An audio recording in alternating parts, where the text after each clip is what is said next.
I give the floor now to the Academic Manager for Student Experience at Officer of Teaching and Learning at the Coventry University, Irene Glendinning. Please, Irene, the floor is yours. Thank you very much. And thank you very much for inviting me to speak at your conference. So as the announcer said, my name is Irene Glendinning. I'm a institutional lead for academic integrity at Coventry University, and I work in the Office of Teaching and Learning at the university. So I'm going to start by talking a little bit about the research that I've been conducting over the last 10 years. I won't say a lot about that because there are other things that are probably more interesting. And then I'm going to focus in on one piece of research that I've done, which is about corruption in higher education in particular. I'm going to talk about key challenges and opportunities, particularly for higher education, but we will look at other levels of education as well. And then I'm going to talk about a little bit about policies for helping institutions to lead with integrity. So first of all, I've been really very, very lucky to have been involved in quite a lot of research over the last 10 years, some of which I've led and some of which I've been a partner on. And it all started in about 2009 when we put together a proposal for a project to look at plagiarism in higher education, which is successful. So that was funded by the European Commission. That was followed up by two further projects, one in the Western Balkans, Albania, and former Yugoslavian countries, and then another one where we looked into the Caucasus region, Kazakhstan, Azerbaijan, Armenia, and Turkey, and Georgia, Georgia. And that project, the latest project in Eurasia, that project hasn't, the report from that project is still to be published. It's ready, but it will be published. So those two projects were both funded by the Council of Europe. And we haven't done research in Russia itself yet, but that would be interesting to do that. In parallel with those projects, I was also involved in the European Network for Academic Integrity, and I still am, because it's a continuing, although the project is finished, it's a continuing network, and that's a very effective network.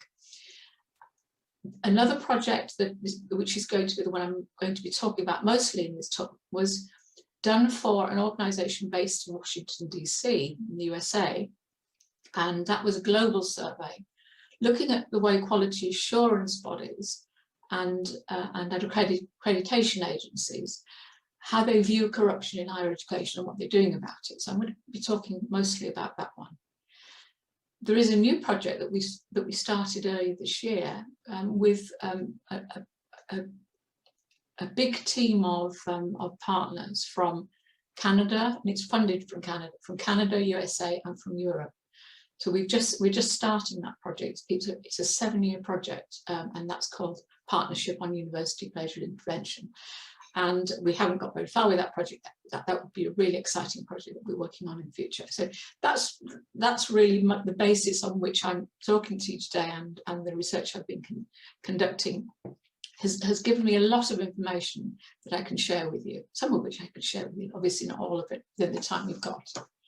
So focusing in on this research that I did for the CHEER International Quality Group, we did this global study. So what we did was we contacted all the quality assurance and accreditation bodies that were on the register with CIQG, and we asked them, we surveyed them using an online questionnaire, but we also called some other participants for interviews, and we did a lot of literature searching as well.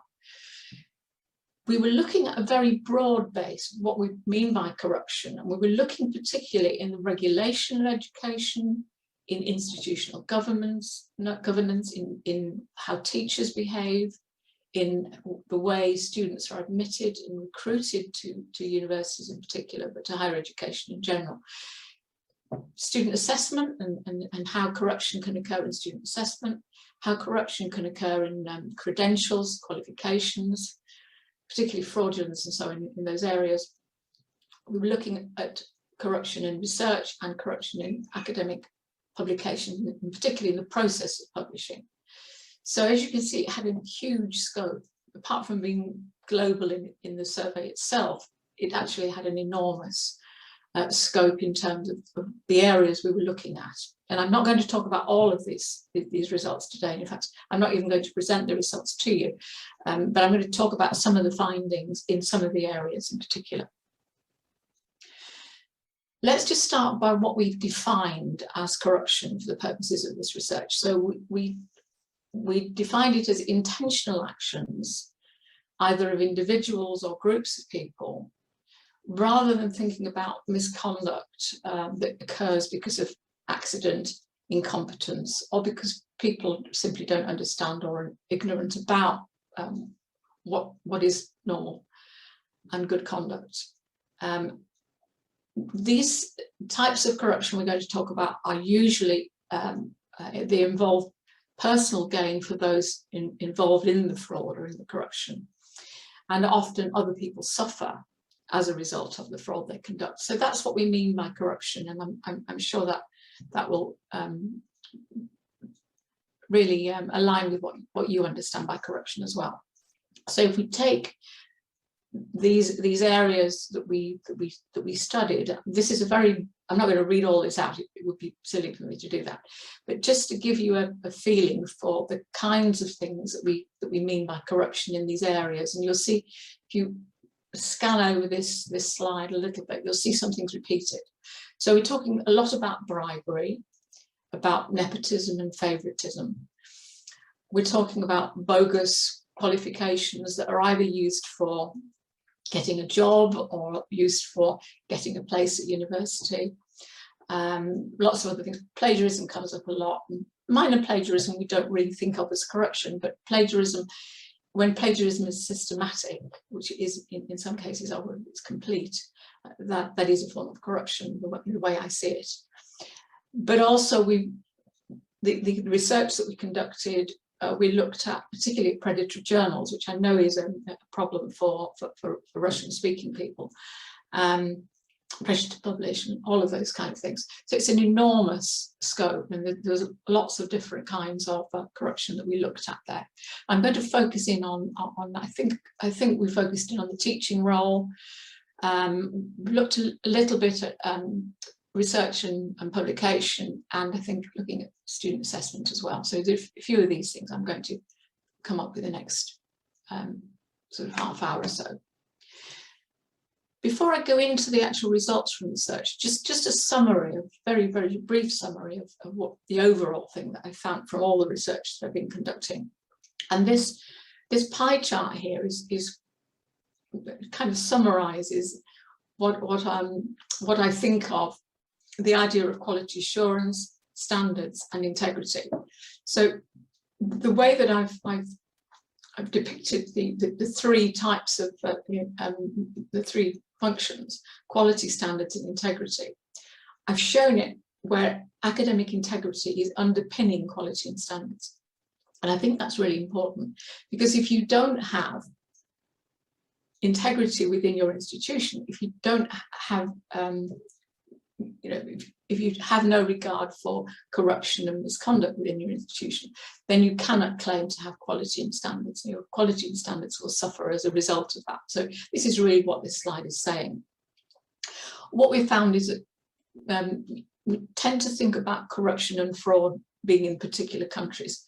That's simply not true. It's in every country that we looked at, and we can find examples of corruption everywhere.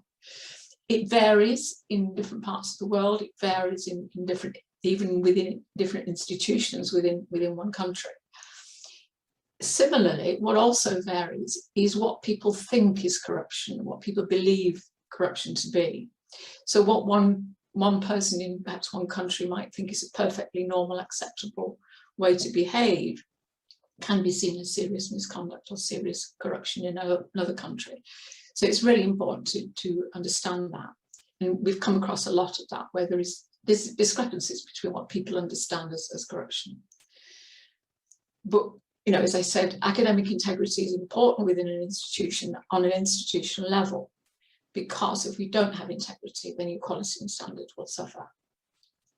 The other thing we must be aware of is, even though you might have people responsible for quality and standards within your institution, or indeed you might have someone responsible for kind of leading on integrity, such as I am, everybody in the institution has a responsibility for quality standards, and particularly for integrity. So I think that's a really important basis on which we're going to kind of go forward.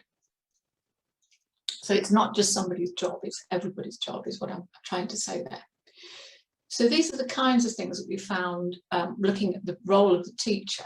And by the teacher, I mean professor, tutor, lecturer, whatever term you want to call it. And so we started off by looking at what drives corruption. We've talked about different things that can be corrupt within teaching. So what drives corruption what drives a teacher or a professor to be corrupt? And here are some of the examples that we've come across. So financial. So it could be that the professors are seriously underpaid.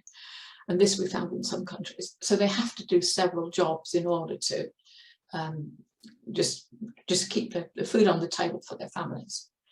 And so when that happens, they are particularly vulnerable. They're particularly susceptible to receiving bribes, being offered bribes, or even asking for bribes.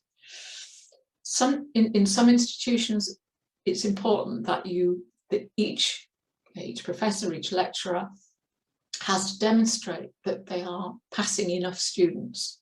So there are kind of quotas or levels or percentages which are deemed acceptable or unacceptable. And those kind of pressures can have a big impact on an academic, because it might mean that the academic is seen as failing just because they've failed a lot of students.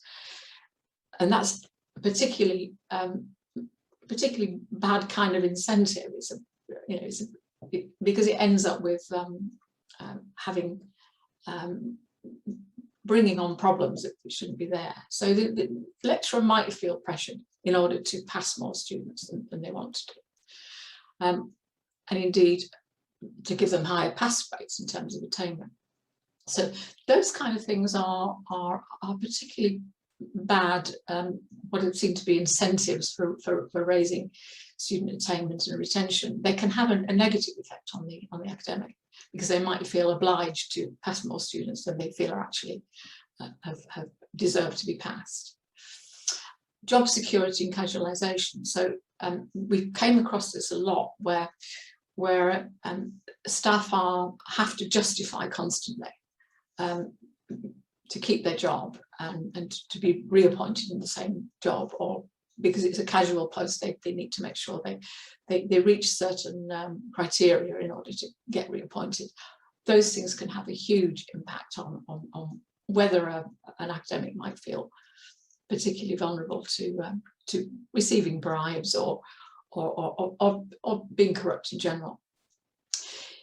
League tables in many countries are seen as a way to drive up standards, but in fact they can have the opposite effect. And certainly in the UK, we are very much league table driven, where institutions don't like to fall down the league table. Therefore, all the statistics that are produced from the institution can have a positive or negative effect on where they are in the league table. So individual lecturers can feel pressured by institutions to try and keep those league table positions right. I think we're all aware, anyone who's tuned into this is aware of the term publish or perish, where we're constantly under pressure to publish and to publish more and more, and to make sure, and in some cases you have to publish so many in order to either qualify or get your PhD or to keep your job. So all of those things are kind of negative, it can be negative incentives, and they can actually be drivers of corruption. And certainly workloads. So we came across lots of examples of staff that are really overworked and underpaid, where they need to do lots of different jobs and they can't really focus on one particular job. And if they come across academic misconduct, or they come across any kind of corruption, they are more likely to ignore it because they simply don't have the time to deal with it. So there are lots of things that come under pressures. So if you have any thoughts on this, please feel free to put your comments, put your thoughts in the chat, and I can have a look at the chat as you do that. Be really interested in what your thoughts are. Have I missed anything that's really important that you think are pressures that can drive corruption? Other things, that types of corruption are bullying, particularly of supervisors with their PhD candidates or young researchers, sexual harassment. And certainly we've come across, particularly in Africa, we've come across lots of cases of professors using various excuses for sexual favours for students to try and persuade them to come to their office on the promise of higher grades if they will give sexual favours to them. These kind of things are really quite terrible, but we have come across a lot of that. It's the kind of thing that goes underground. It's not reported a lot, but it can be quite dreadful for those that experience it.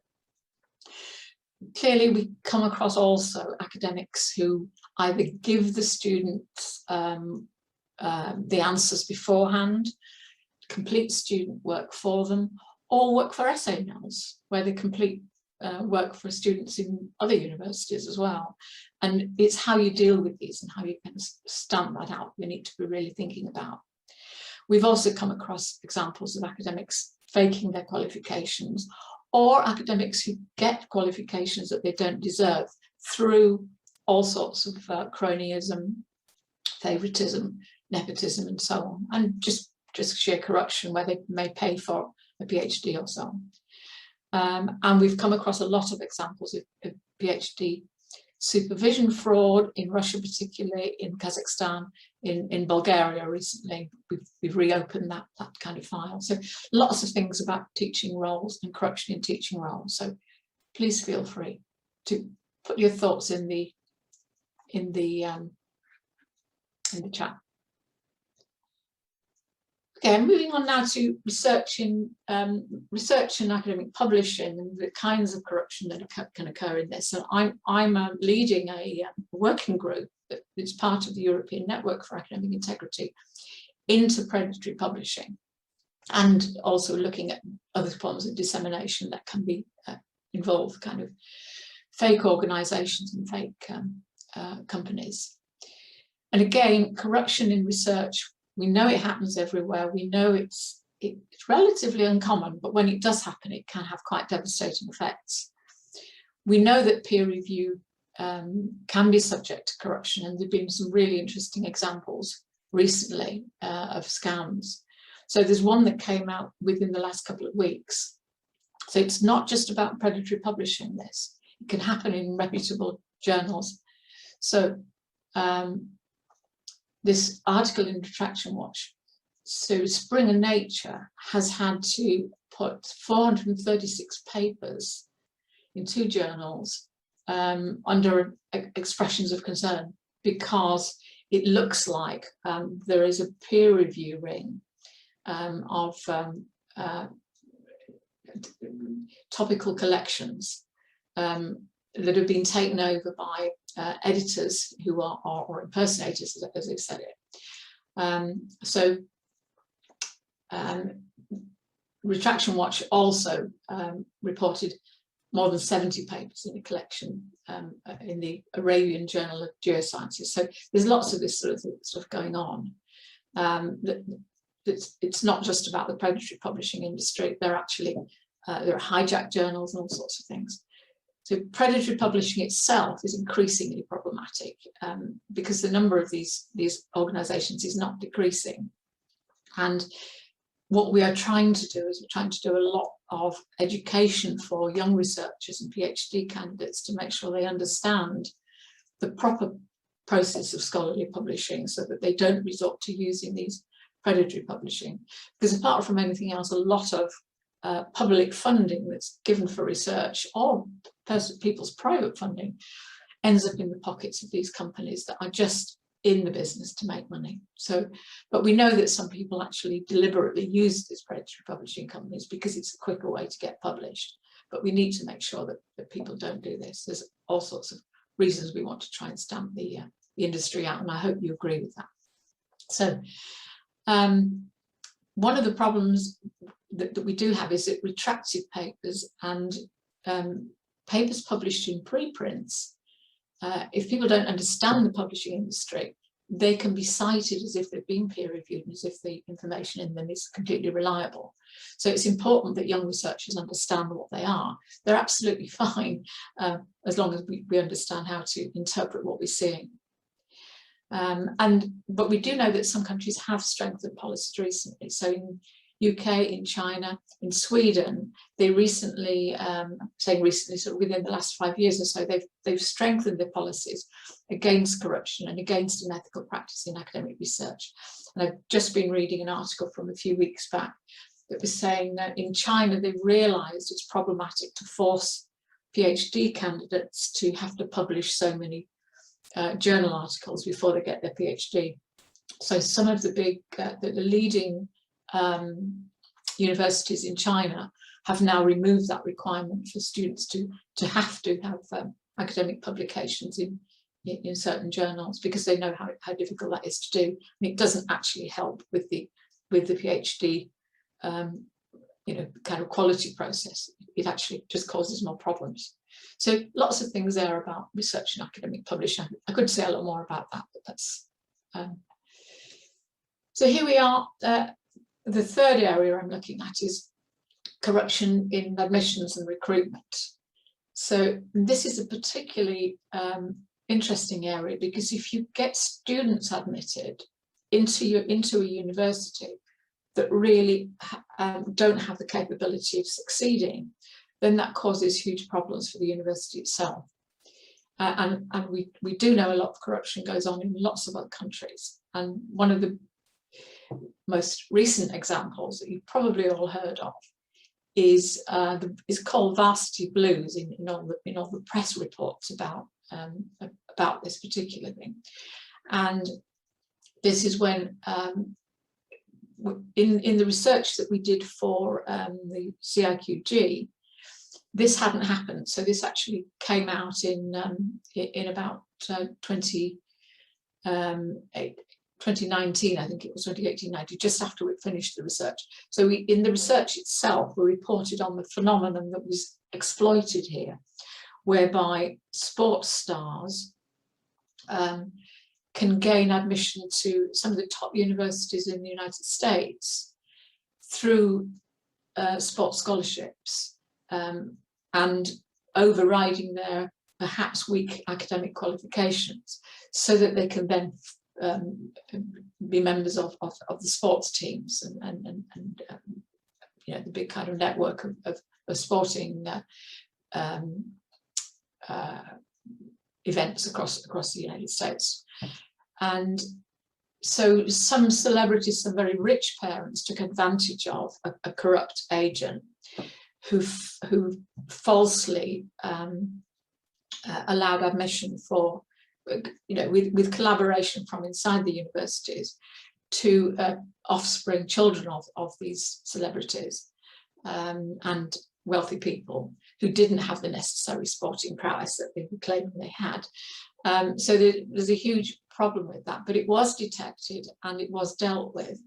And there were two of the parents who decided to contest it rather than, most of the parents agreed that they were guilty, but two of the parents decided to contest it and went to court. But fortunately, they were convicted.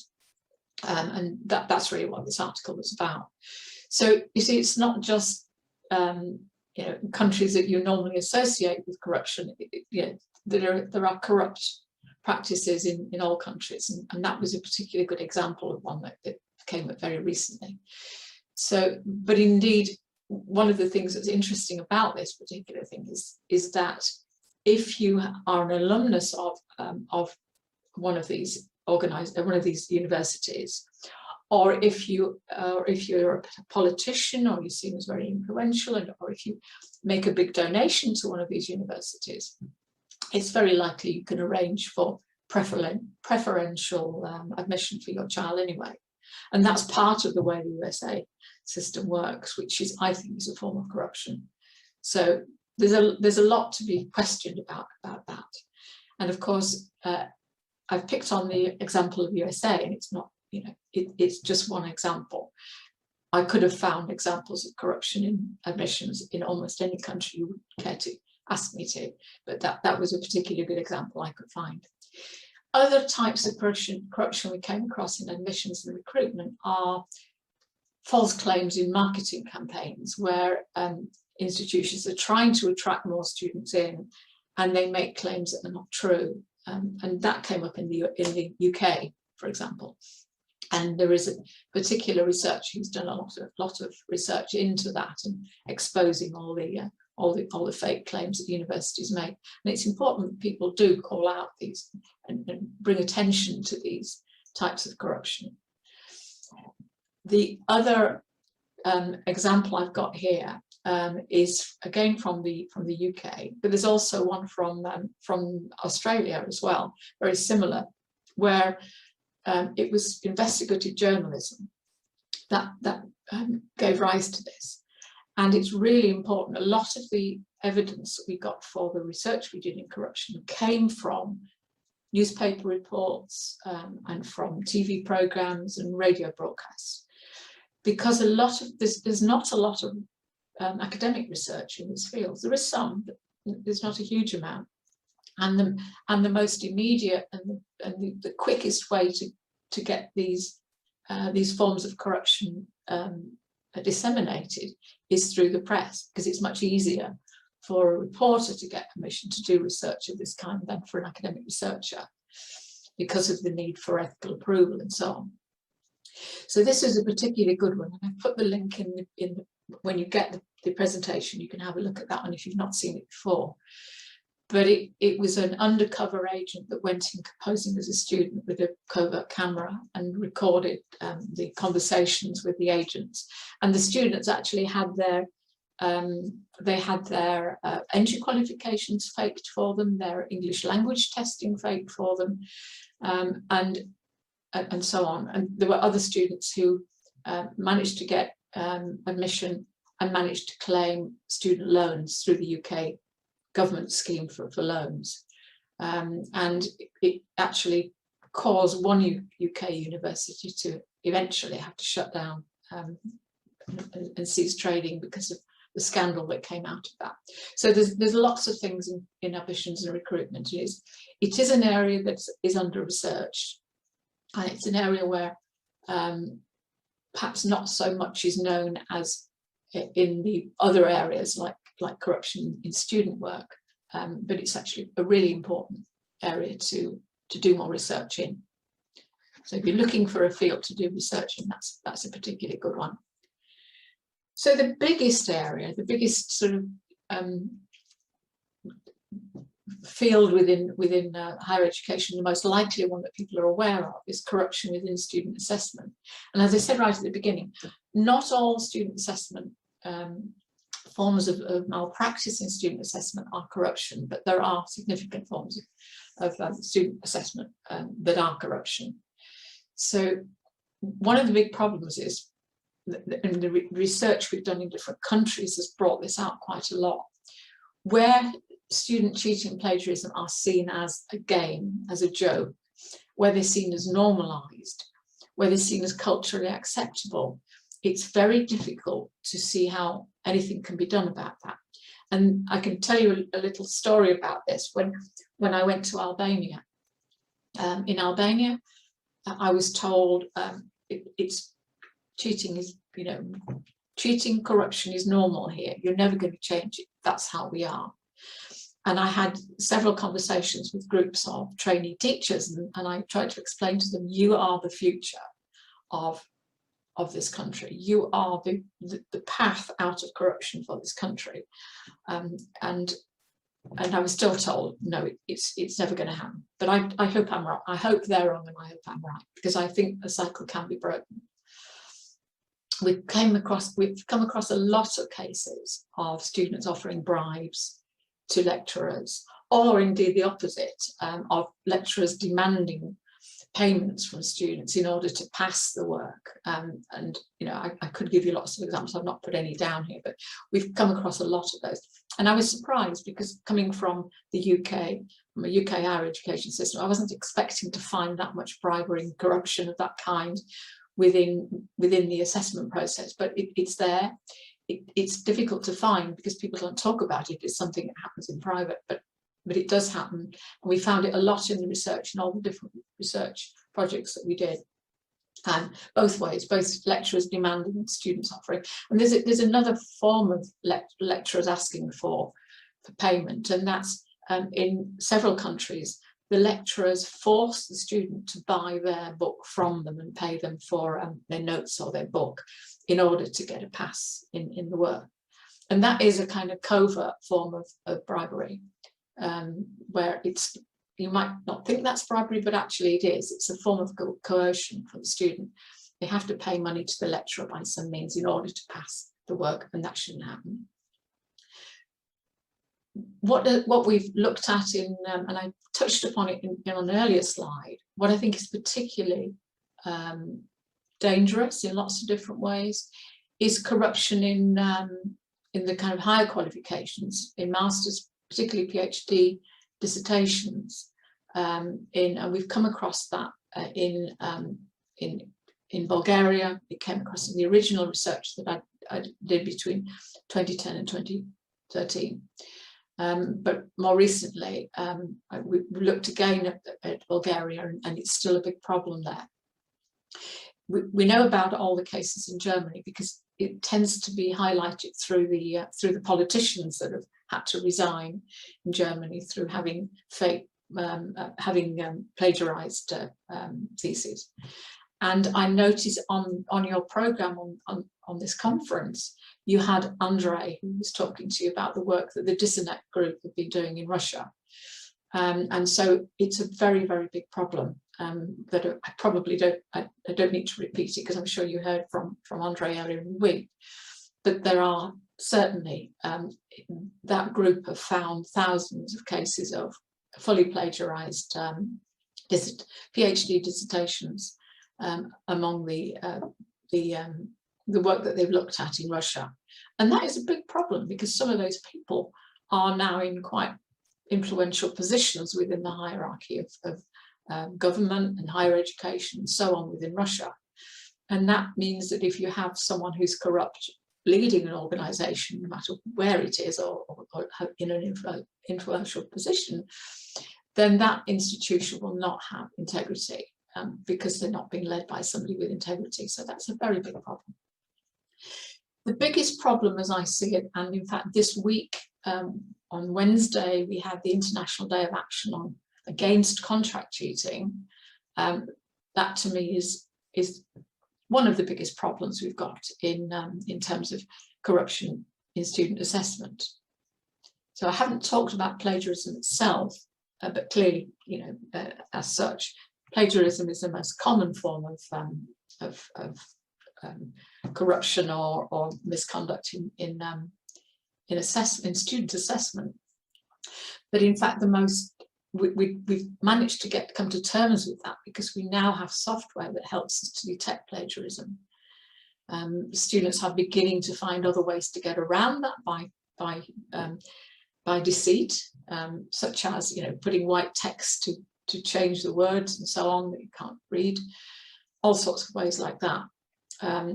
But the biggest problem we have and the most difficult type of corruption in assessment comes from essay mails. And we're using the term contract cheating rather than just essay mails because contract cheating is a little bit more widely embracing of all the different ways that students can acquire work and hand in work that they didn't do themselves. So we're talking about any level of education. So at the top of this screen here, we've got, we're talking about schoolwork, undergraduate, postgraduate, and doctoral work. They will do, these essay mails can do work for anyone. Or indeed, if you're using another type of ghostwriter, you might be using a family, a friend, and so on. Again, they can do the work for any level. Quality of work, we've seen some really poor work, and we know that some essay mails use very underqualified people to do the work. But we also find essay mills that produce really high quality work that's probably much better than the student could do themselves. But they're getting wise to it now, and they're trying to produce work that's of the right kind of standard, so it's less easy to find. As I've said, actually, it doesn't have to be an essay mill. It can be family, friends, could be other students, could be former graduates of the same university who did the same course. And there's lots of other ways that work can be acquired through downloading, uploading sites and so on, and sharing sites. Generally, the more students are prepared to pay, the faster it can come out, it can be produced even the same day, if they're prepared to pay enough money. And they can also pay a little bit more to say what kind of grade they want. So they can say whether they want to have a high grade or a medium grade, so that it's less obvious that that they've actually acquired the work. It costs very little money. The work is often done by people in countries where the pay is much lower than, say, the UK or the USA. It's a global industry, so a lot of these are offshore, although they claim to be based in certain countries. A lot of them are in Kenya, Pakistan, some in China, and there are thousands and thousands of them. So very low pay. And when a student's paying fees anyway for their higher education, to pay a little bit more for somebody to do their work isn't a lot of money for students that have the money to pay in the first place. Contact can be made. Certainly when we've been on campus, we've been off campus for a while, but we're back on campus now. These people come on our campus and they hand out leaflets to students and kind of credit cards. And in fact, I've got one here. I'm just going to show you this one. This is a credit card that we created, like the ones that the companies create. And this is actually one from a company. That one this is from ivoryresearch.com. And this is one that we produced to tell students not to contract cheat. But they're using social media all the time. Students are bombarded with it. They're using, they get into the institutional email system as well, either by having people on the inside that are helping them, or by some other means that we've not managed to fathom. And so it's a very big problem. And they can produce anything. So it's not just about essays. It's about any kind of work, up to and including a doctoral thesis. I'm not sure how many of those they produce, but it's scary that they say they can produce those. So contract cheating is a big problem for us and for, I know, for every country in the world. And what we're saying is, if you don't think you've got a contract cheating problem and you're in a higher education institution, you're probably not looking hard enough. You probably have some students that are doing that. And the problem with contract cheating is it's difficult to detect because it's original work, therefore it doesn't show up generally as plagiarized. It often shows up with a zero, or it used to show up. We used to get a lot with very low similarity percentages. And now that the companies are realizing that's one of the things we look for, and we're beginning to see some that have, round about what we see as a normal percentage, which is kind of in the 20s, in the teens or 20s, so that kind of level where it wouldn't be flagged as particularly high or particularly low. But also we have problems with things like paraphrasing software, with essay bots where software will actually automatically generate text, and those are getting better. Certainly the English ones that we've looked at recently are getting better. They're still producing rubbish. When you actually read it, it's perfectly good sentences, but it doesn't make sense in a logical way. But there's all sorts of technological advances that are causing, that are of great concern. But students who have family, friends, all of those people doing the work for them, or even their lecturer to do the work for them, those are less likely to be found. So, but we also have cases of academics and even students working for essay mills and graduates working for essay mills. And we know it's a huge problem because if if students can actually manage to graduate without doing some of the work themselves, then they're not really fit to go out into the workplace. And if they're put into a serious job involving risk, then they could be a danger to the public. So we need to find, as I said here, we need to find ways to disrupt and reduce demand. There are legislative options, but they're not going to solve the problem completely. I'm very much have campaigned for the legislation that's just about to be introduced in the UK. So in fact, it's only going to cover England at this stage. But we've also got legislation in New Zealand, Australia, Ireland. We will have in England very soon, and the other nations of the UK are likely to follow very soon. And there's also legislation in some of the US states. And people are beginning to use that legislation, but there's a limitation to what that legislation can do, because a lot of these companies are offshore. So they're beyond the jurisdiction of the legislation itself. So the more countries we can persuade to take legislative options, the less places these SA mills have to run and set up in different places. We're not trying to, incidentally, we're not trying to criminalise the student or indeed their family and friends, but we would try and encourage them and discourage them from doing anything of that kind. I'm just looking at the clock. I think I've got time to get through the rest, but I need to kind of move on a little bit.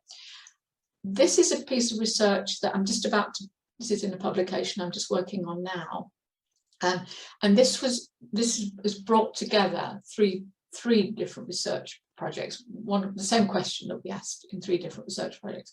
So we asked, what are the reasons for plagiarism? So we asked teachers what they think the reasons are for plagiarism. And then depending on the number of answers that we got, so there were, this particular one we brought together 1,174 responses. They could choose as many as they wanted.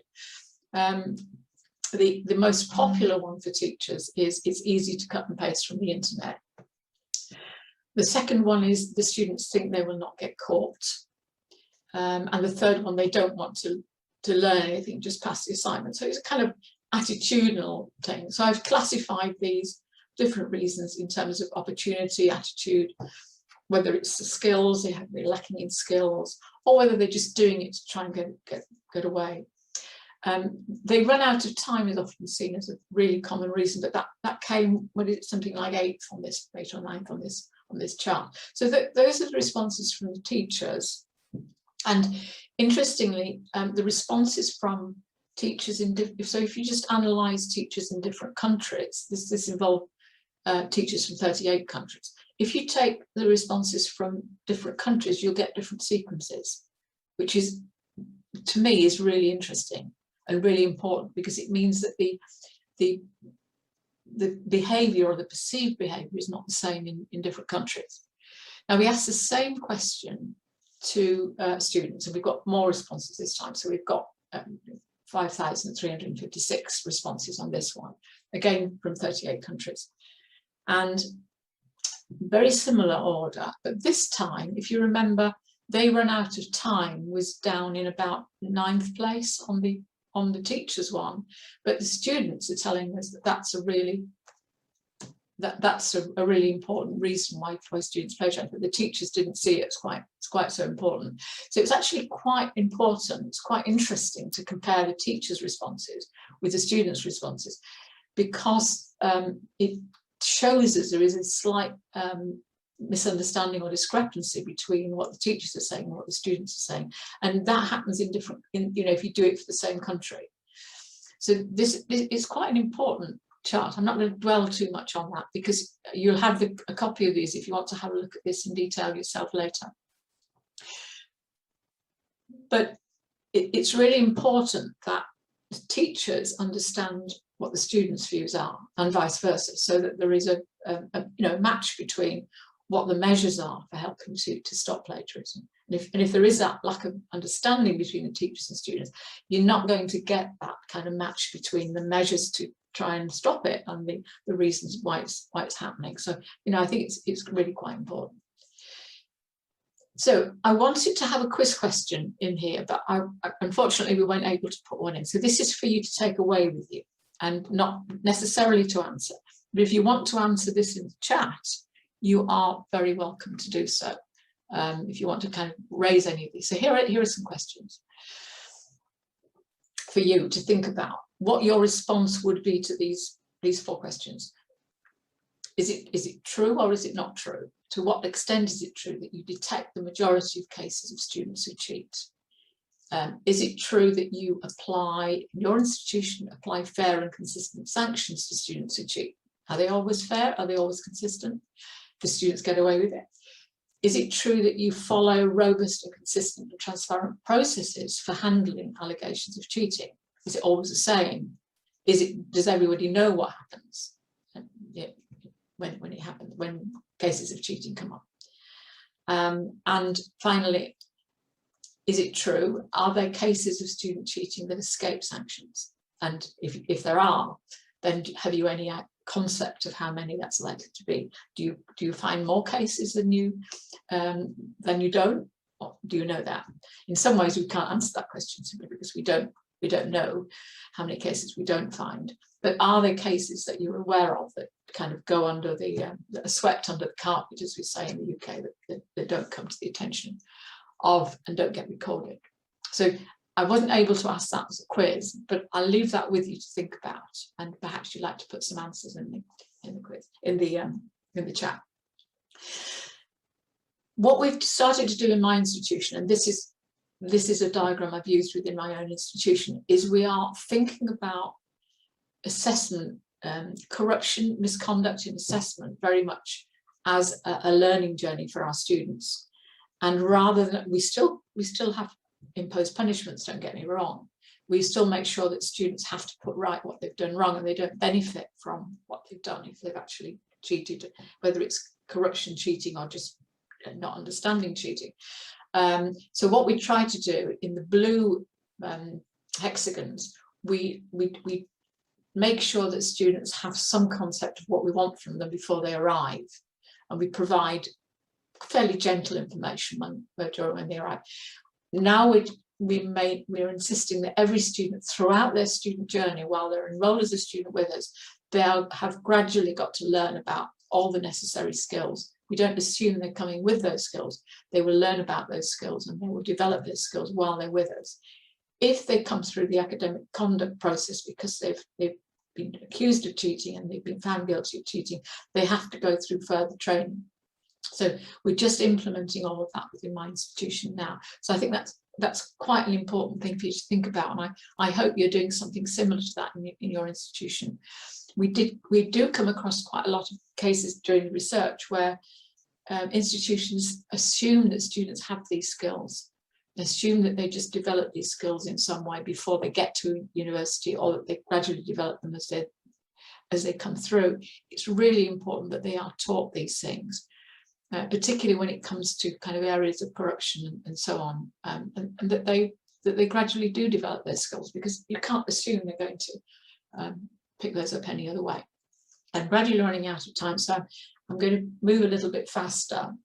There are some threats that I've called hidden threats here. So if corruption and malpractice are not taken seriously, particularly by the top management of the institution, so there needs to be a culture of integrity within institutions if they're going to work effectively against corruption and against malpractice.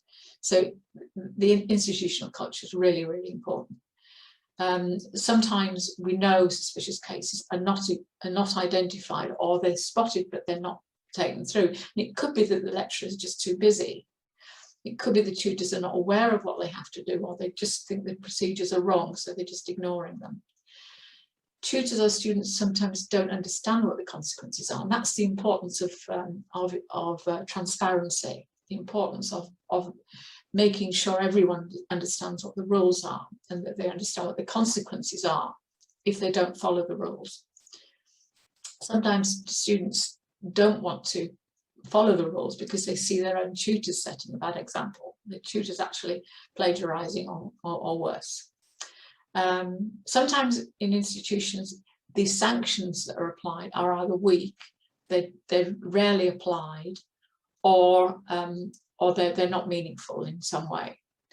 And I've mentioned skills before, so I'll skip that one. But sometimes inappropriate use of software tools.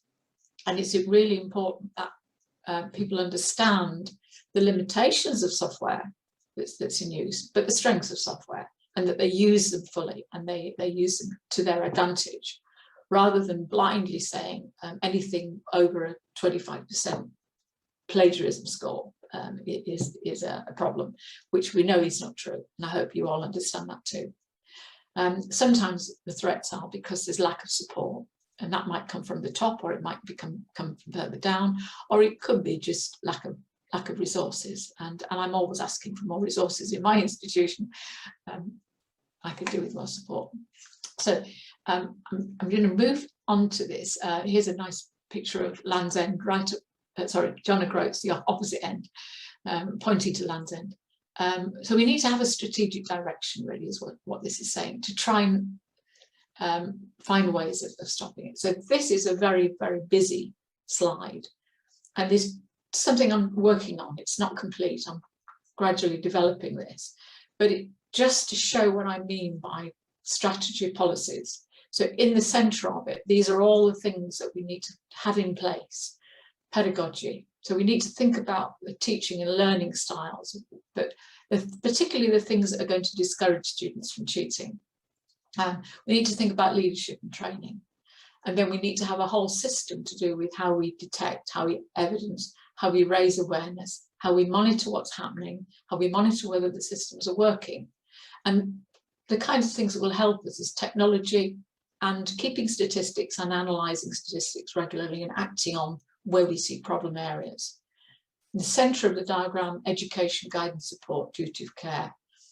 Being inclusive about how we do it. And that's not just for students, that's for staff as well.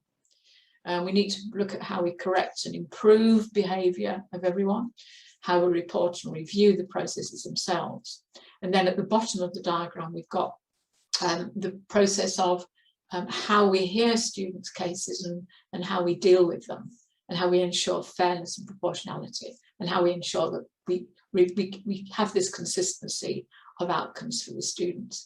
And what the outer edge of this diagram is saying, that if you have a good academic integrity strategy, it's going to help your academic quality and standards. Conversely, if you allow academic dishonesty and corruption to prevail, then that will have a negative effect on quality and standards. So I hope that diagram makes some sense. So coming to the end, national and regional policies, we need to have, hopefully national and regional policies will help to cement the institutional policies. If there is a quality assurance regime, that also should take into account integrity, both inside the institution and external to the institution. And I know not everyone has external quality monitoring. There needs to be an explicit commitment, particularly within the institution, to say what you mean by academic integrity and say why, what you're going to do about it, and make sure that you follow through in terms of leadership and resources. It needs to be holistic across the institutions. You can't leave academic integrity to individual professors, individual lecturers. It doesn't work that way. It has to be, everyone is responsible, but there has to be leadership from the top. And things like how you make sure that the approach to pedagogy is good, and the educational side, and that those are contributing to making it hard for students to plagiarise, to make it hard for students to use essay notes. You're never going to eradicate it completely, but you can make it harder. And you must make sure detection and outcomes and the process, the whole process is proportional, fair, transparent, all of those.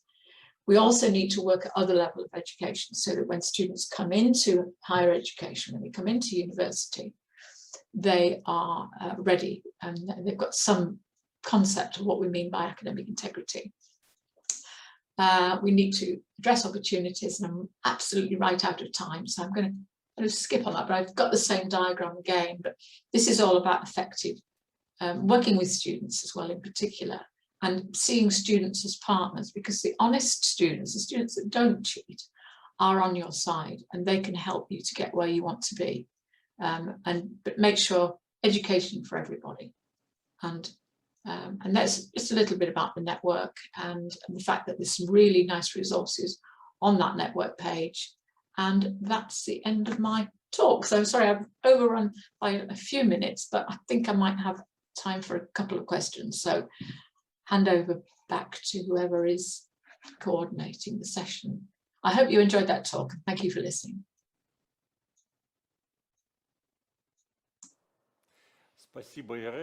Irene, thank you very much. It was not just interesting, but it was hugely interesting.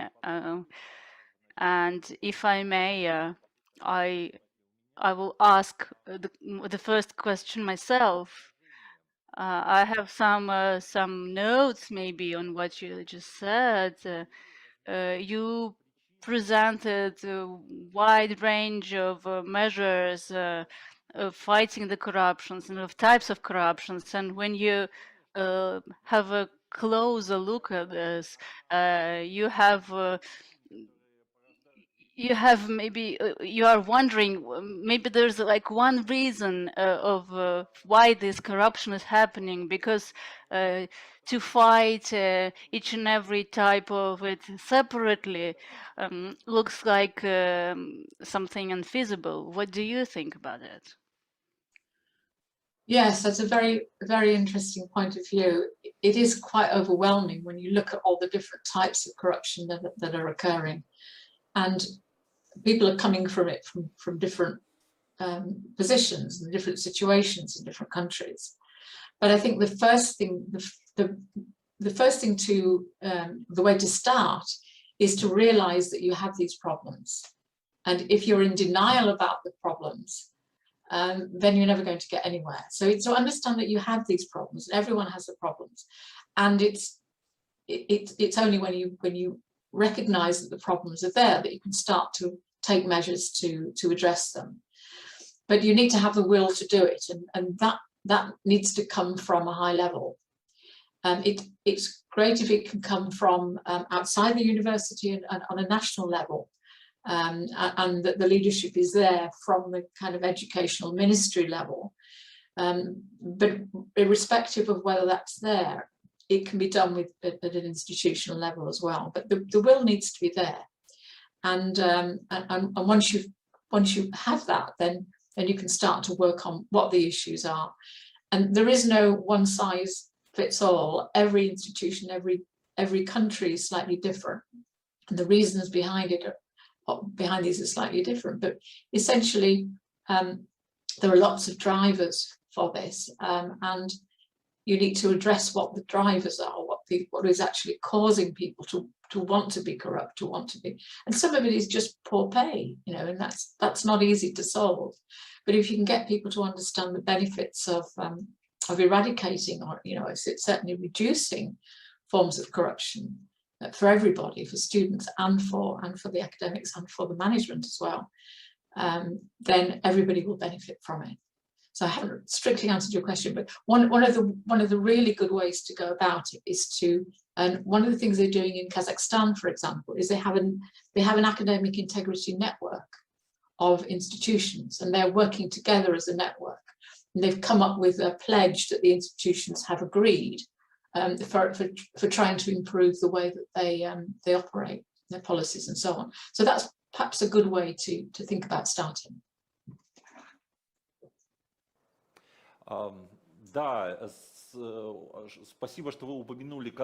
Thank you very much for mentioning the experience of Kazakhstan. That's true that in our post-Soviet countries, this is almost the only example of such high-level initiatives. I mean, that was almost a national endeavor. Universities coming together, following the Russell League or the Ivy League, trying to follow that model.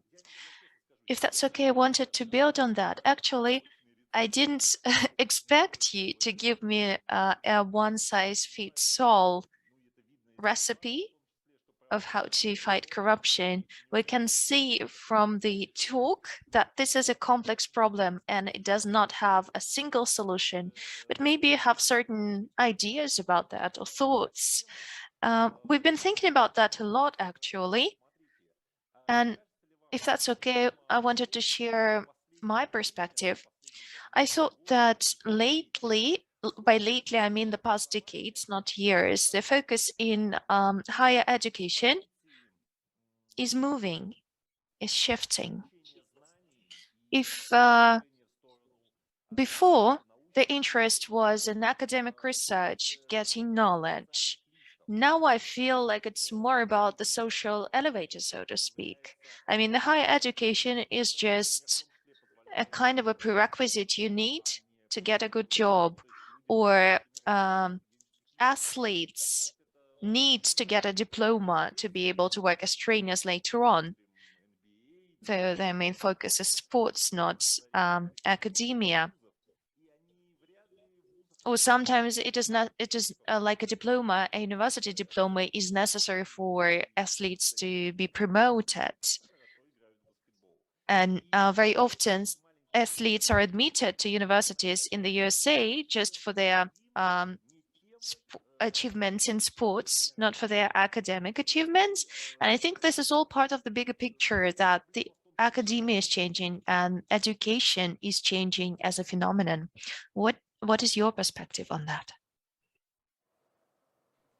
Yes, I do agree. And the higher the percentage of the population goes into higher education, the more difficult it is to retain the standards and the levels of education.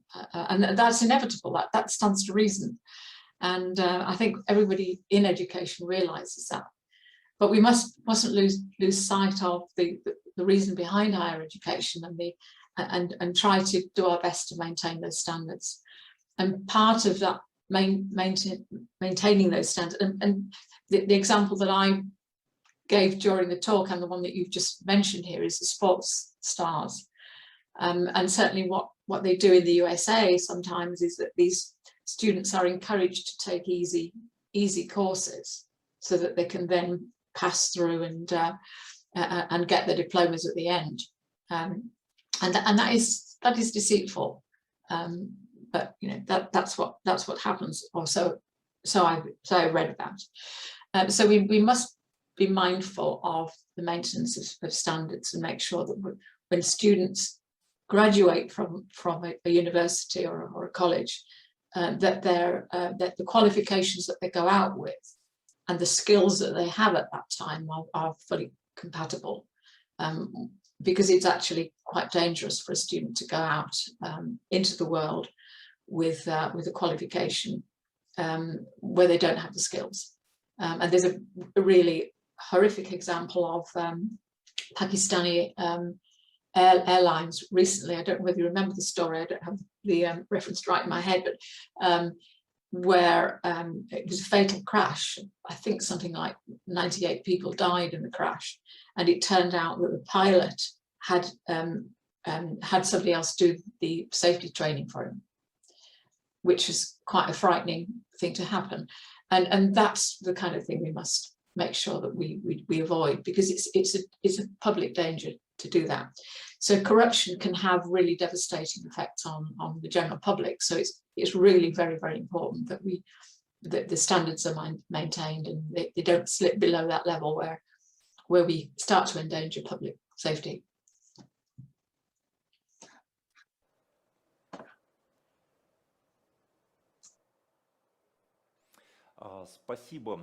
Thank you very much.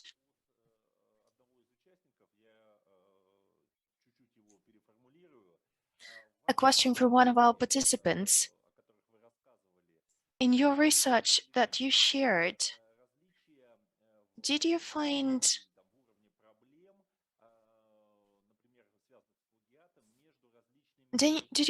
any correlation between the area of research and the percentage of plagiarism? For example, there was more plagiarism in the humanities or in the social sciences. So did you see any correlation like that? interestingly, we didn't actually do that type of analysis within the research, but I know from talking to Andre, who spoke, I think yesterday or the day before, from Moscow. I know he says that they find most of the plagiarism occurs in law, pedagogy, economics, those three fields, and not in fields like the sciences. And certainly in my own experience, certainly business and economics is one of the most common fields, because they tend to be essay-based work much more than other subjects. But we also get a lot of cheating in my own field, which is computer science and engineering. So you do, it does come into those fields, but it's less likely in mathematics and physics and chemistry, subjects like that. But it does occur in all the fields. But that's in my own experience, but it's not directly from the research, if that helps. But certainly I have come across it in pedagogy as well, in teachers, which is quite frightening when you're assessing a practicing teacher where they're actually doing further development work, and you find that they're plagiarizing. That's quite frightening, that the teachers themselves are not really understanding what the rules are. I hope that answers the question.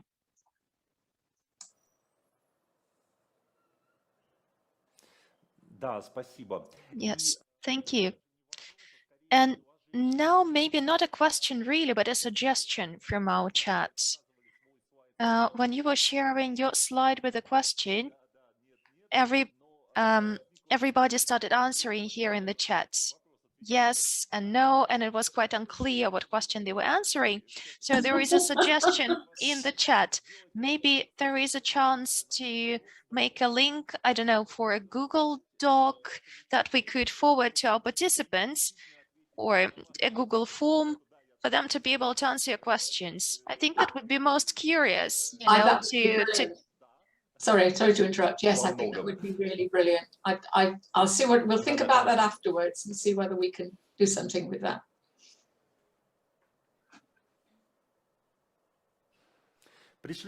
That would be great, yeah. And you could forward us these questions and we could attach it to the mail out that we will send after the conference.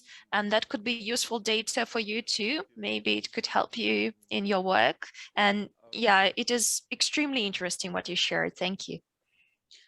If I can just say, I've asked those questions when I've been to different universities and giving talks in different universities. And I've got people to answer the question live in the meeting, and it's interesting to ask those questions because it starts to raise questions in your own mind as to, is there something we should be doing? And that's really, it's to kind of try to provoke ideas in individuals as to what they should be doing. But I would be very interested in seeing people's answers to those questions. So thank you very much. Yes, I will think about that and share something with you after the talk.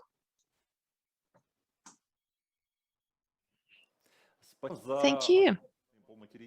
Thank you very much for such an informative talk.